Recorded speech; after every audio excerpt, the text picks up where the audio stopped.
El proceso de la fe de un discípulo.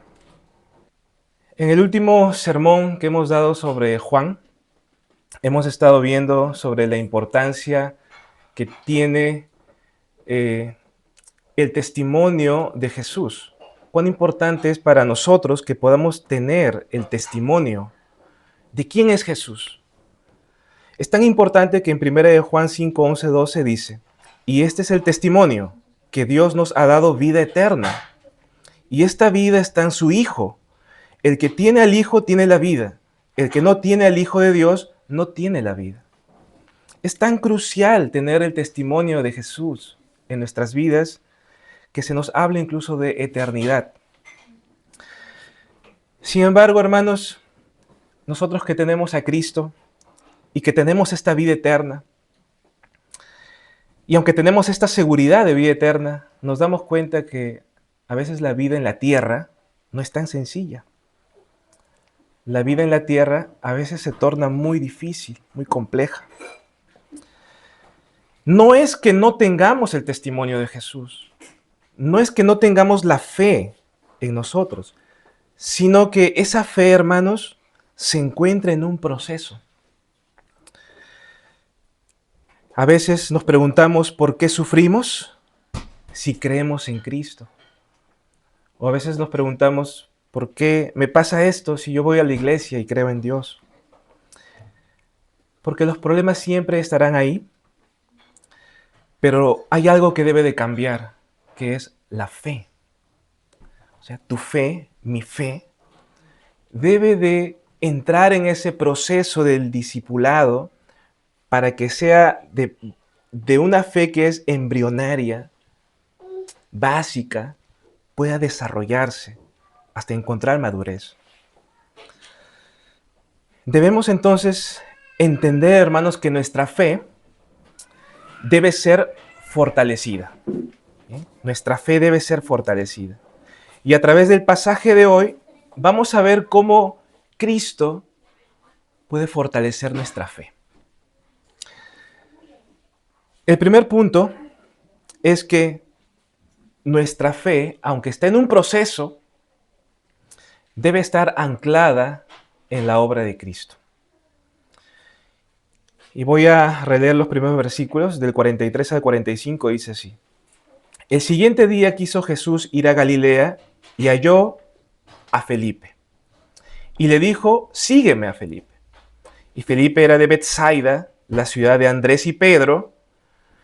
Felipe halló a Natanael y le dijo, hemos hallado a aquel de quien escribió Moisés en la ley. Miren ese hallazgo que sintió en su corazón Felipe. Hemos hallado al Mesías, de quien escribió Moisés y los profetas. A Jesús, dice él, el hijo de José de Nazaret.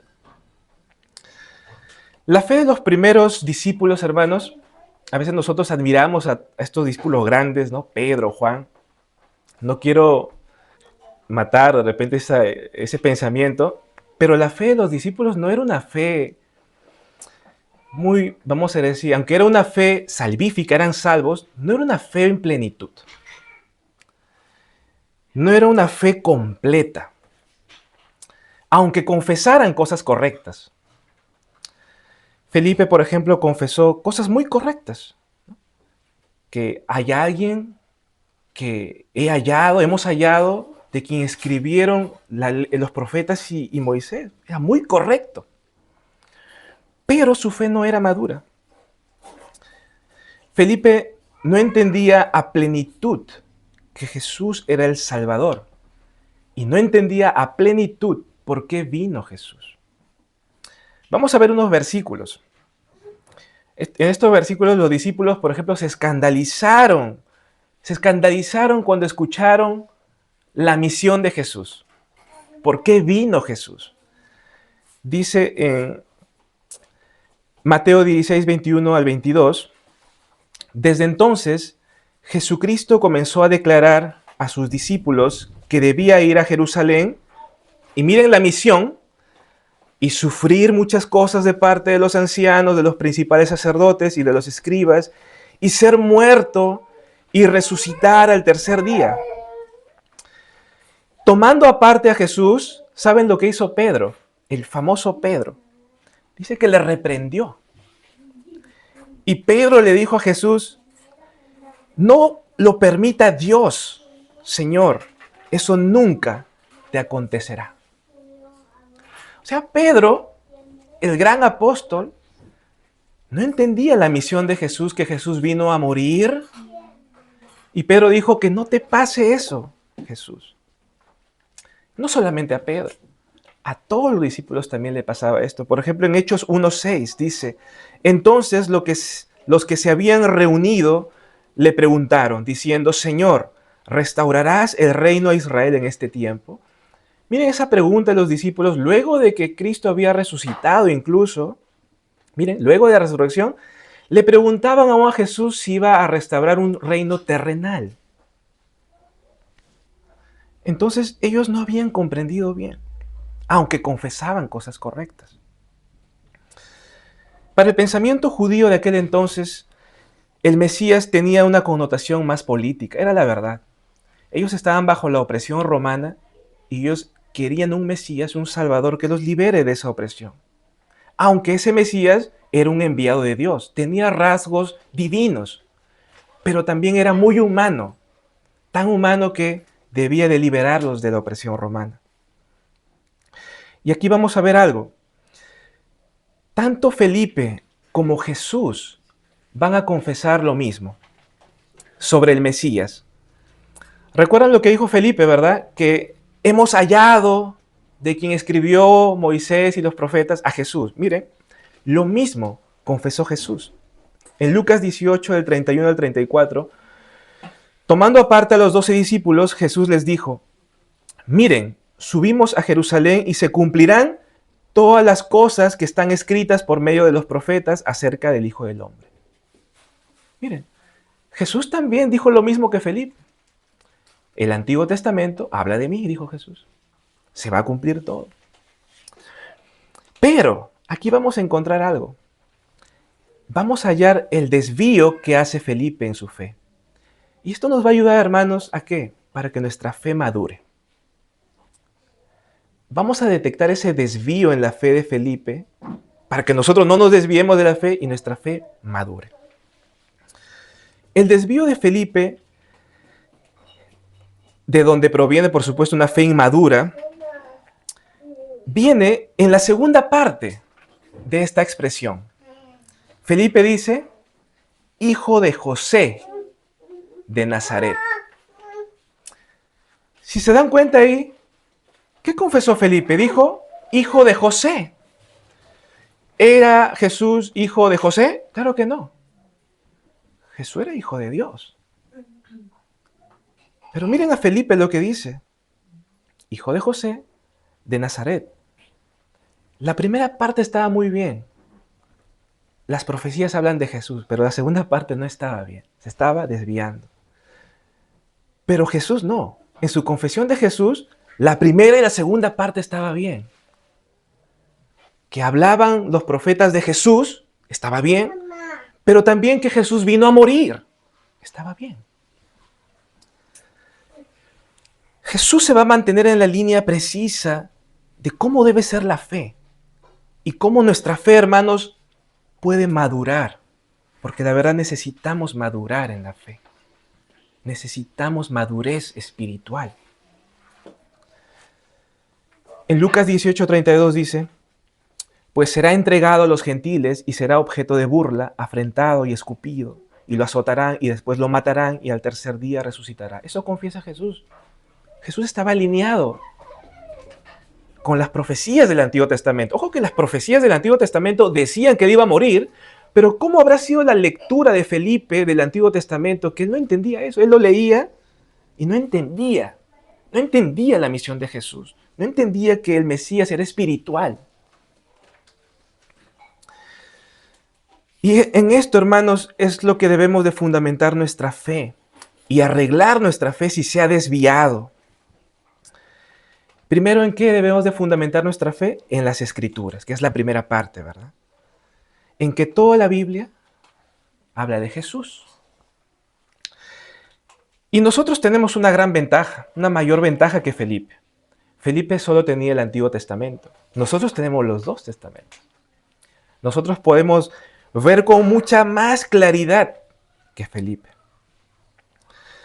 Y nosotros debemos de ver esa misión de Jesús. ¿Quién es Jesús y qué vino a hacer? Lo que Jesús dijo, a morir y resucitar, igualito. Eso debemos de ver nosotros. Él vino a morir y a resucitar. Entonces Jesús es el Salvador, hermanos. Pero hay que entender que salvación es una salvación en términos espirituales. Y aquí vamos, creo que esto ya lo conocemos algunos, de qué nos salvó Jesús, ¿verdad? Nos salvó del problema fundamental. Nos salvó de que estábamos separados de Dios, en pecado y oprimidos por el diablo. Es un problema espiritual. Y para eso vino Jesús, para libertarnos de la opresión del pecado y de Satanás, y para darnos vida eterna. Nos damos cuenta de la diferencia que hay con Felipe ahora. Felipe estaba enfocado en lo terrenal. Hijo de José, dice. De Nazaret todavía. Y vamos a aclarar algo. De repente decimos ahora, no, pero Mateo habló sobre Jesús. Es cierto, pero ni Mateo se atrevió a confesar eso. Cuando leemos Mateo 1, en la genealogía, Mateo dice, con mucha cautela, dice, la descendencia de Jesús. Cuando habla de José, dice, el esposo de María, de quien vino Jesús. Fue bien cauteloso Mateo. Él no dijo hijo de José, ¿no? Prácticamente dijo hijo de María, la esposa de José. Entonces nos damos cuenta, hermanos, que si hoy tenemos todo el panorama, tenemos una gran ventaja de poder ver a Jesús correctamente. Podemos ver la obra de Jesús correctamente. Podemos alinear nuestra fe correctamente. Es una gran bendición. Es una gran gracia que Dios nos ha dado. Pero hay que entender entonces por qué. Ok, si Felipe dijo algo muy terrenal sobre Jesús, pero no Jesús vino en carne, claro que sí, Jesús vino en carne, pero hay que entender cómo vino en carne. Y eso lo hemos estado viendo un poco. Jesús se encarna, pero Él nace, es concebido del Espíritu Santo. Y Él no tiene pecado. Por lo tanto, Él es una ofrenda perfecta, que Dios la acepta. Y esa ofrenda es capaz de quitar tu pecado y de quebrar el poder del pecado. Entonces ahí vemos que Jesús sí se encarna, pero no es hijo biológico de José. Fue concebido por el Espíritu Santo. Él es el Cordero de Dios, que quita el pecado del mundo. Desde que hemos sido llamados, hermanos, por Dios, nuestra fe se está formando. Tú estás en un proceso. Tu fe está en un proceso de madurez. Por eso debemos de poner este primer hito en nuestra vida. ¿En qué debe fundamentarse nuestra fe? En Jesús y en su obra espiritual. Con la bendición hoy que sí podemos verlo. Sabemos a qué nos referimos. Que Él vino a sufrir, morir y a resucitar para perdonar nuestros pecados y para darnos la vida eterna. Si no tenemos a ese Cristo que perdona los pecados, que no quiebra el poder del diablo, estaremos oprimidos por Él. Por eso tu fe debe estar anclada en Cristo y en esa obra que hizo Jesús.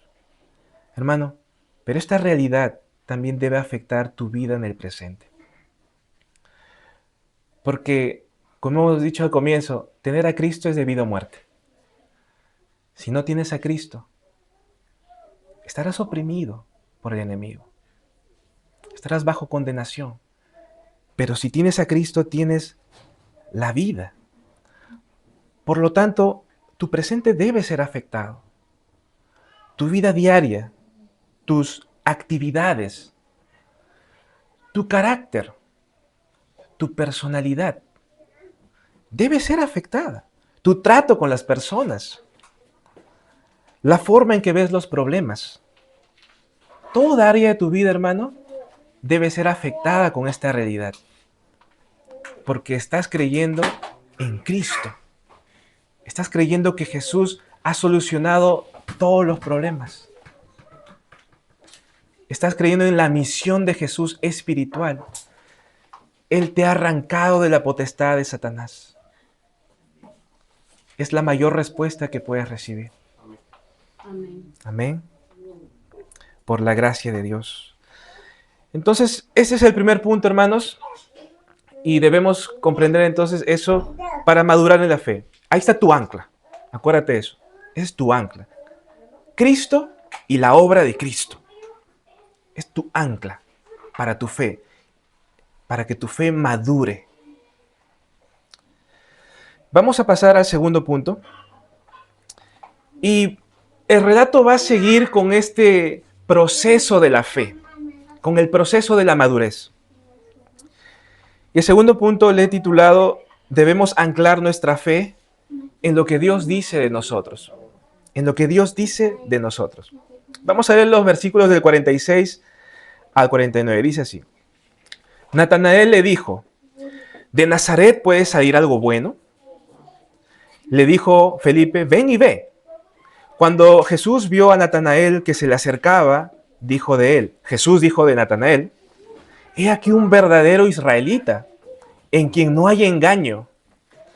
Le dijo Natanael a Jesús: ¿de dónde me conoces? Respondió Jesús y le dijo: antes que Felipe te llamara, cuando estabas debajo de la higuera, te vi. Te vi. Respondió Natanael y le dijo: Rabí, tú eres el Hijo de Dios, tú eres el Rey de Israel. Vamos a ver qué nos enseña esta parte. Y por supuesto, cómo nuestra fe puede fundamentarse más en Cristo. ¿Quién nos conoce más que Dios? Nadie más. Dios conoce todo de nosotros.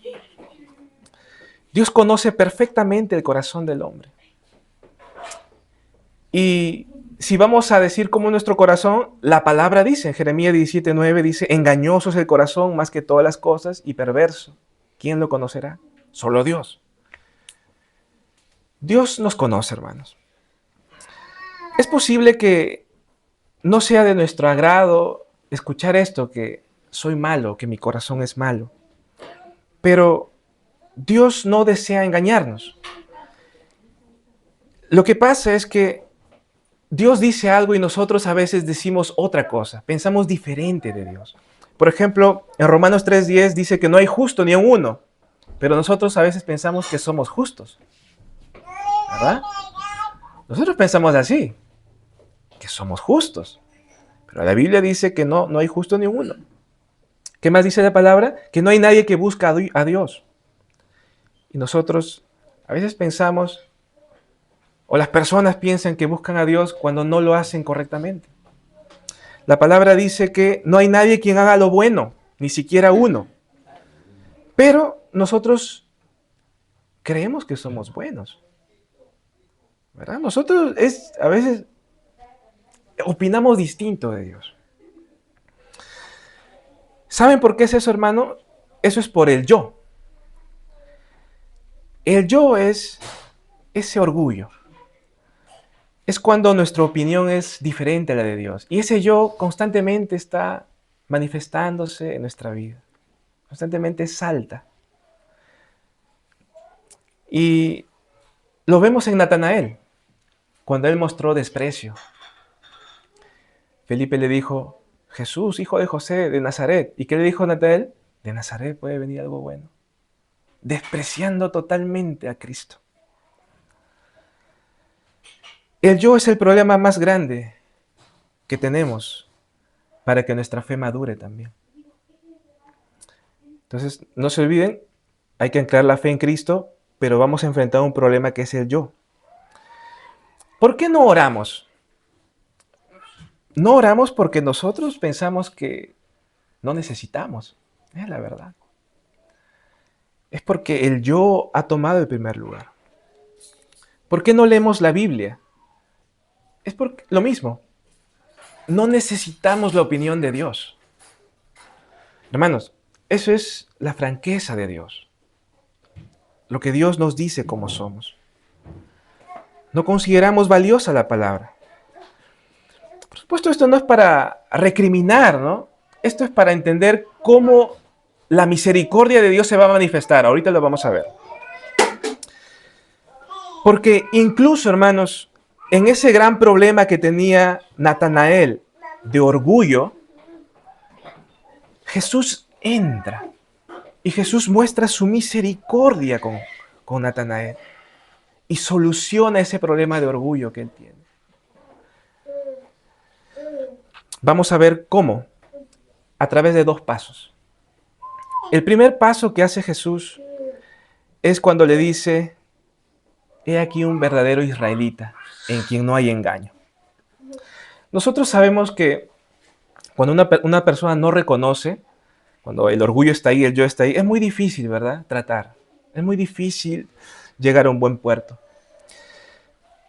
Pero ya hemos visto que esta es la actitud que tenemos con Dios nosotros. Tenemos la misma actitud de orgullo ante Dios. Pero cuando somos cristianos,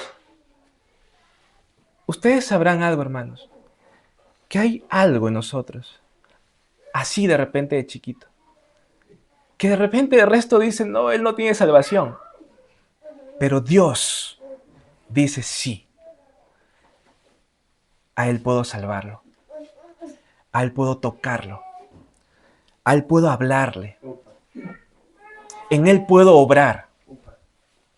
En medio de nuestro orgullo, hermanos, Dios es el único que puede rescatar una pizca de nosotros de apertura a Él y puede cambiar nuestras vidas y transformarnos. Es el único. Y eso es lo que pasó con Natanael. Natanael estaba despreciando a Jesús, su yo estaba aquí, orgulloso, pero aquí vemos la encarnación de Jesús. Jesús se encarna para que se identifique totalmente con el ser humano y busca salvarlo, busca extender su mano como un salvavidas y sacarnos del lodo del yo. Y eso lo hace con Natanael. Cuando Jesús dice: he aquí un verdadero israelita en quien no hay engaño, no está diciendo que Natanael es perfecto, hermanos, porque Natanael necesitaba salvación, sino que Jesús, en medio del lodo cenagoso del yo, él vio una apertura de corazón de Natanael. Y eso significa esa expresión: he aquí un israelita en quien no hay engaño, en que Natanael tuvo una predisposición de Dios, una actitud para Dios, que solo Dios puede rescatar, por supuesto, que solo Dios conoce. Por eso, aunque nosotros conocemos a Dios, ahora vamos a ver algo, que nosotros somos conocidos por Dios también. Dios nos conoce. Y esa es una verdad tan grande que debe hacer derretir nuestro corazón, que Dios nos conoce. Amén. Amén. Somos conocidos por Dios. ¿Saben de dónde viene esta expresión de Jesús cuando dice aquí un verdadero israelita? Viene de Jacob. ¿Se acuerdan de Jacob, no? Que era un mentiroso, suplantador. Pero algo pasó con Jacob. Dios le cambia el nombre. Jacob lucha con Dios porque Jacob entiende que necesitaba a Dios y le dice: no te dejaré hasta que me bendigas, en un reconocimiento de una puertita así de que necesitaba esa gracia de Dios que intervenga en medio de su angustia. Y Dios le cambia a nombre Israel. Entonces Jesús toma de ahí y dice: este es un verdadero israelita. El que reconoce. El que, aunque es orgulloso, aunque su fe es inmadura, tiene una puerta, una apertura a Dios. Reconoce su necesidad de Dios. Ese es un verdadero israelita. Natanael reconocía su necesidad de Dios en medio del desprecio que mostró por Jesús. Entonces vemos aquí Conocemos a Dios, pero también somos conocidos por Él. ¿Cómo se soluciona esa fe inmadura cuando entendemos esa gracia? Que Él conoce tu corazón. Él conoce tus problemas, sí, pero también tu dureza. También conoce ese yo que está ahí. Pero como Dios es el único que puede ver que mientras otros no dan de repente exagerando nada por nosotros, Jesús sí. Y al encarnarse Él va hasta lo íntimo para que sea el único, que pueda hallar algo en nosotros y pueda tocar nuestro corazón. Y lo segundo que Jesús le dijo, que nos va a ayudar también en nuestra fe, para que sea fortalecida, es que le dice, te vi bajo la higuera. Te vi bajo la higuera. Y Natanael le dice, ¿de dónde me conoces? Bueno, eso le dice antes, ¿no? ¿De dónde me conoce el Señor? Ahí le dice, te vi bajo la higuera. La higuera era un símbolo, era un lugar de mucha intimidad. Se iba a una higuera para buscar intimidad con Dios, para orar, para meditar en la Torá. Era un lugar donde uno se abría a Dios. Natanael era como si preguntara, ¿de dónde me conoces o qué tipo de conocimiento tienes de mí? ¿Hasta dónde puede llegar tu conocimiento de mí? Jesús le dice, te vi bajo la higuera, y Natanael entiende eso, que el conocimiento de Jesús hacia él era diferente. No era solamente un conocimiento físico que te había visto ahí, era un conocimiento que penetró todo su corazón. Un conocimiento que vio su corazón abierto. Era un conocimiento total de la vida de Natanael. Partió su corazón, como dice en Hebreos 4:12, que hace la palabra, parte el corazón.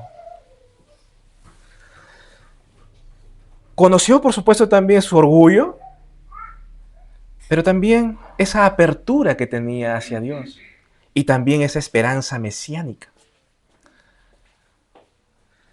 Cabe recalcar, hermanos, que tanto Natanael como Felipe tenían una fe inmadura. Pero recuerden que ellos estaban en una etapa en la historia de la redención donde nadie les puede recriminar nada, porque aún no habían experimentado la resurrección ni la muerte de Jesús y tampoco habían experimentado Pentecostés. Nosotros sí, pero ellos aún no. Aunque confesaban bien, correctamente las cosas, su fe aún era incompleta. Por ejemplo, cuando Natanael dijo, tú eres el rey de Israel. Dijo primero, él es hijo de Dios. Le dio términos divinos a Jesús. Pero luego dijo, eres rey de Israel. Le dio términos muy humanos. Un Mesías político. Entonces, solo para terminar esta pequeña idea, ¿hasta dónde ellos comprendieron? ¿No? ¿Cuándo fue que ellos comprendieron verdaderamente a Cristo y la obra de Cristo? Fue en el día de Pentecostés. Ahí ellos comprendieron a plenitud todo el Antiguo Testamento. La obra de Cristo, como un Mesías espiritual. Pero para nosotros sí es la enseñanza hoy, porque para nosotros sí vemos todo el panorama. Para nosotros sí es enseñanza esto, porque tenemos todo el canon bíblico cerrado. Nosotros podemos saber hasta qué punto Dios nos conoce. Dios conoce nuestro orgullo, pero también nuestra apertura a Dios. A veces nosotros decimos, o tenemos dificultades y nos cuesta, ¿verdad? Nos cuesta a veces seguir a Dios. Pero Dios conoce eso. Dios conoce también nuestra desesperación por cambiar. También conoce nuestra esperanza por un libertador. Cuando Él se encarna, Él lo hace para identificarse completamente con nosotros, con todas nuestras necesidades. Aquí podemos comprender, por ejemplo, Hebreos 4:15, donde dice, Porque no tenemos un sumo sacerdote que no pueda compadecerse de nuestras flaquezas, sino uno que ha sido tentado en todo como nosotros, pero sin pecado. Miren, Él se compadece en todas nuestras flaquezas. Nosotros a veces nos enojamos con alguien, pero Cristo se compadece de nosotros. Se enojan con nosotros a veces, Cristo se compadece de las personas. Juzgamos, culpamos, Cristo se compadece del ser humano. Dios nos conoce mejor que nadie. Y aquí hay algo muy importante. ¿Recuerda cuando Jesús le dijo, he aquí un verdadero israelita en quien no hay engaño? Y eso significaba que tenía predisposición para Dios. Cuando nosotros abrimos el corazón a Dios, hermanos, de manera práctica, Él se identifica con nosotros. Mira, cuando tú abres tu corazón a Dios, Él de manera práctica se identifica contigo y tu fe es movida. Ahí es donde sucede la madurez en tu fe. Porque tú estás abriendo tu corazón a lo único que Dios conoce. Eres conocido por Él, Él se compadece de ti, se identifica contigo y quiebra el orgullo y hace madurar tu fe. ¿Qué necesitas, hermano? Un corazón dispuesto. Un corazón que en medio de tu orgullo ore a Dios. Amén. Tienes que hallarte en ese punto, hermano. Porque las cargas son diarios, las aflicciones vienen por montones. Pero cada día tú tienes que entender que en medio de ese lodo del yo, de los problemas, tú tienes que tener predisposición para Dios. Doblar tus rodillas, orar. Ahí, hermano, ahí es donde tu fe es amalgamada. Tu fe es triturada. Es probada como el oro. Y ahí se fortalece tu fe. No se va a fortalecer si no abres tu corazón. Tienes que abrir tu corazón. Ahí Dios obrará, fortalecerá tu fe milagrosamente. Nos transformará y madurarás. Tu fe madurará. Hermanos, entonces, ¿qué nos hace madurar en la fe en este punto? Primero hemos dicho, bueno, el primer punto, conocerle, conocer que Jesús es Cristo. Y ahora, ser conocidos por Dios. ¿Y cómo podemos ser conocidos por Dios? A través de la palabra. La palabra nos dice quiénes somos, cómo estamos. Ya no tenemos que esperar algo místico o una señal como la que recibió Felipe aquí. Solamente la palabra. Aquí debemos de leerla, meditarla, escuchar las predicaciones y seremos conocidos por Dios. La palabra nos hablará. Conoceremos que Dios sabe de nosotros que somos orgullosos, pero que también necesitamos un Salvador. Entonces, hermanos, vamos cerrando este segundo punto. De esta forma, tu fe se va formando, ¿bien? Formando. Vamos a pasar al punto 3, donde vamos a recibir como una advertencia, porque Jesús va a decir algo así a Natanael, un indicador de qué no debemos hacer ahora, que cómo no debe ser nuestra fe. Bien. Y ese es el punto 3, una advertencia para permanecer en la fe correcta. Versículos 50 y 51. Dice, respondió Jesús y le dijo, porque te dije, te vi debajo de la higuera, ¿crees? Cosas mayores que estas verás. Y le dijo Jesús, de cierto os digo, de aquí en adelante veréis el cielo abierto y a los ángeles de Dios que suben y descienden sobre el Hijo del Hombre. Lo que Jesús hizo con Felipe fue una señal, ¿no? Le hizo milagrosamente saber que él lo conocía lo más profundo de su corazón. Bien, cuando le dijo, te vi. Pero debemos de saber que las señales no son nuestra base en la fe. Las señales nos llevan a Cristo. Por ejemplo, dice en Juan 20, 30, 31, hizo además Jesús muchas otras señales en presencia de sus discípulos, las cuales no están escritas en este libro. Pero estas señales se han escrito para que creáis que Jesús es el Cristo, el Hijo de Dios, y para que creyendo tengáis vida en su nombre. Entonces, mira, hay un propósito de las señales. Las señales no son para quedarse en ellas, sino que nos llevan a Cristo. En Juan 4:48 dice, entonces Jesús le dijo, si no viereis señales y prodigios, no creeréis. Hermanos, los judíos pedían señales. Los judíos pedían señales. Demandaban señales los judíos. Jesús les dijo, o sea, si no ven señales, no creen. Había un riesgo de que Natanael fundamentara su fe en la señal, pero Jesús quería que esa fe trascienda, sea una fe correcta. ¿Cómo lo hace Jesús? Hablando nuevamente de Jacob. En Génesis 28:12, Jesús va a hablar de la escalera de Jacob, que soñó Jacob. Dice Jacob que él vio una escalera en donde los ángeles bajaban y subían. La escalera que vio Jacob, hermanos, ahora Jesús está diciendo, yo soy esa escalera. Porque los ángeles van a bajar sobre mí, dice Jesús. ¿Y qué quiere decir? Que Jesús es el puente para la reconciliación entre el cielo y la tierra. Dígame, hermanos, ¿habrá una cosa más maravillosa que eso? Yo creo que no. No hay. Por eso quedarse en las señales, quedarse o poner nuestra fe en otras cosas, no tiene sentido. No tiene sentido. Jesús es el puente, el camino a Dios. Es quien reconcilia a Dios con los hombres.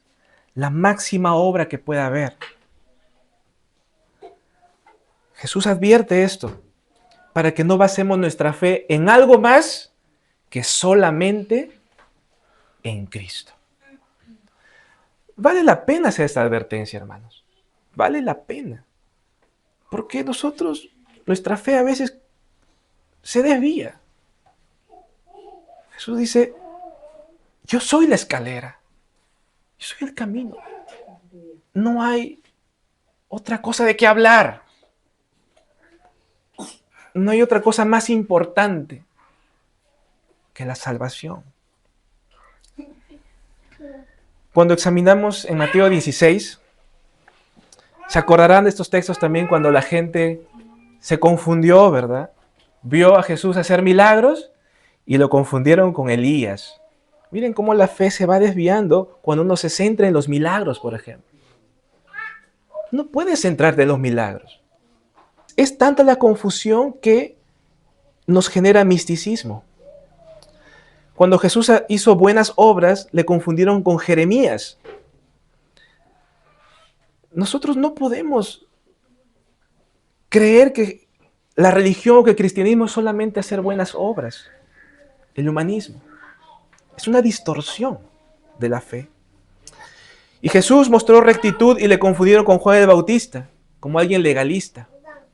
Nosotros no podemos caer en el legalismo. Hermanos, ya hemos estado viendo, ¿no?, que el legalismo es insuficiente para salvar. El legalismo no puede salvar. Pero aquí vamos a ver algo muy bonito. ¿Se acuerdan lo que confesó Pedro, seguro? Cuando Jesús dijo, ya, la gente dice que yo soy, ok, la gente. Pero ¿quién soy yo? Y Pedro confiesa, tú eres el Cristo, el Hijo del Dios viviente. Pero ustedes saben lo que hizo 2 versículos más tarde Pedro. Miren, Pedro, luego de confesar, tú eres el Cristo, una confesión correcta, él luego le dice a Jesús, no vayas a morir.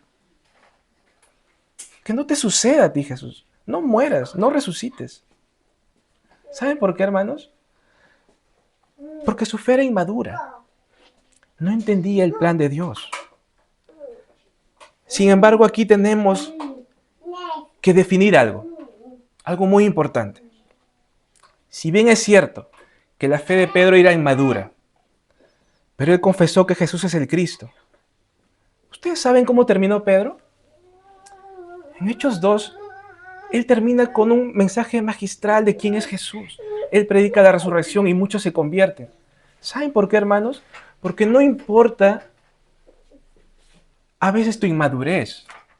No es para que hagas lo que quieras, ¿no? Pero ¿saben lo que importa de verdad? Es dónde está tu fe. Es que tu fe esté en donde Dios quiere que esté para que Él la lleve. Eso es lo que importa. Que tú creas que Jesús es el Cristo. Con toda tu inmadurez, con todos tus problemas. ¿Cómo quedó Pedro al final? No fue por su fuerza, fue porque alguien le tomó de la mano. El Espíritu Santo. Como le dijo Jesús, alguien te tomará. Tú ya no harás tu voluntad, alguien tomará tu voluntad, el Espíritu Santo. Hermanos, lo más importante es que tu fe esté en lo que Dios quiere. Y ya hemos visto en estos 3 puntos. Primero, Jesús es el Cristo. Segundo, que tú seas conocido por Dios, veas tu corazón. ¿Quién eres tú delante de Dios? Y tu necesidad de Cristo. Tu predisposición a buscarle. Y tercero, evitar los errores. Sigue ese plan, hermano. Sigue ese plan en tu fe y madurarás. Por eso cuando ores a Dios, no pases mucho tiempo en lo sentimental. Ok, puedes tener tu sentimentalismo, es parte de tu fe. Pero tú tienes que levantarte, la fe es activa. Tú tienes que confesar, Jesús es el Cristo. Y levantarte y dejar tu yo atrás. No, tienes que dejarlo. Tienes que levantarte. Dejar todo tu yo atrás. La fe de Pedro, aunque débil, como tomó el sendero correcto del cual Cristo le había dicho, el plan de Dios, su fe maduró por la gracia de Dios. Esa es nuestra esperanza. Por eso es tan importante, hermanos, que tengamos nuestra fe en solo Cristo, en solo Él. No te desvíes en nada. Desecha lo incorrecto, el misticismo, el humanismo, el legalismo. No. Que la fe que tienes encuentre su rumbo en Cristo solamente. Vamos a concluir. Dios te ha llamado. Ten esa seguridad. Dios te ha llamado. Dios te ha llamado. Eres su discípulo. Pero como discípulo estás en el proceso. Pero móntate en ese carro de la gracia. Déjate guiar. No uses tu fuerza. Cree la palabra. Hermano, todos nosotros aquí, yo creo que hemos pasado depresión, dificultad, problemas. Todos. Todos. Todos pasamos lo mismo, como dice Pedro. No hay nadie superior a alguien, ¿no? Pero les digo, vayan por ese sendero de la gracia. Sigan la palabra y esperen en Cristo. De repente dura años, no sé, alguna respuesta, algo. De repente es así. Pero al final serás como Pedro. Al final tu fe madurará. Porque tú tienes una misión. La misión de plantar la bandera del Evangelio en tu hogar, en tu casa, en la iglesia, a donde vayas.